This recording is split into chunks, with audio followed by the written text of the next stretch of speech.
I want you to look back to when you were a kid, when you thought you were the center of attention, the main character.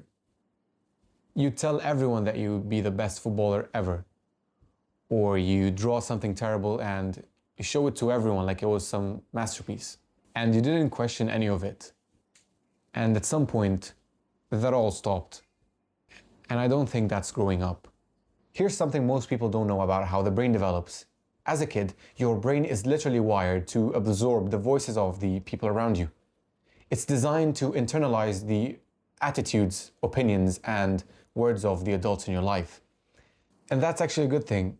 It's how you build a conscience. It's how you differentiate between what's right and what's wrong, what's safe and what isn't. You hear your mother telling you, look both ways when you cross the street many times until it becomes your own thought. That's introjection. And in that context, it's a healthy thing. It's supposed to happen. The problem is your brain doesn't filter. It absorbs the good voices just as much as the bad ones. So when someone repeatedly tells you something negative, like you're dumb, or you're ugly, or you'll never be enough, your brain processes that the same way it does with everything else. It takes it in, it stores it, and over time, it stops feeling like something someone said to you once, and it starts feeling like it's your own voice.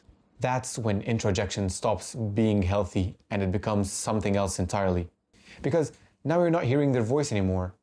You're hearing an internalized version of them running inside your head long after they've left the room.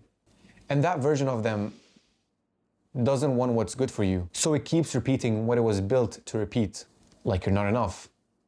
And you start comparing yourself to everyone else. And the worst part is, it sounds exactly like you.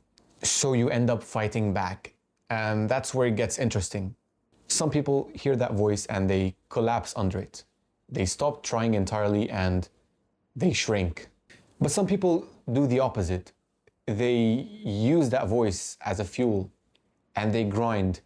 They work hard to lose that weight or get that grade that they wanted, and they prove everyone wrong.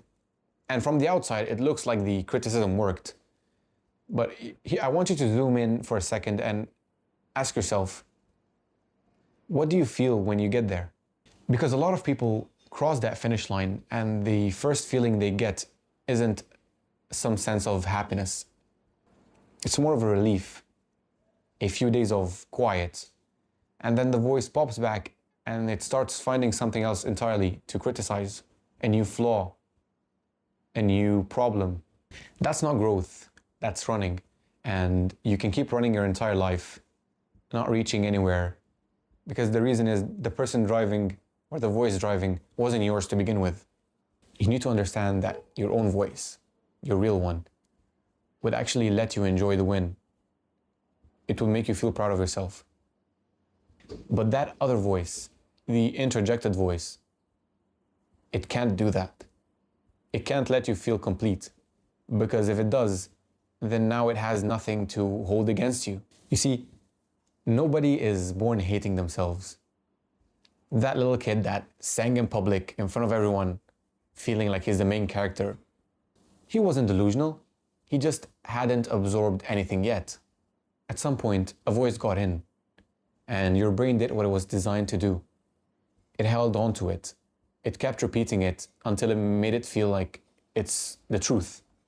And it's all because somewhere along the way, you picked it up, thinking it was yours, when it isn't. And that's not a small thing to realize, because you can't fight something that you think is your own. But once you recognize that the voice inside your head wasn't actually yours to begin with, that's when you can start to put it down.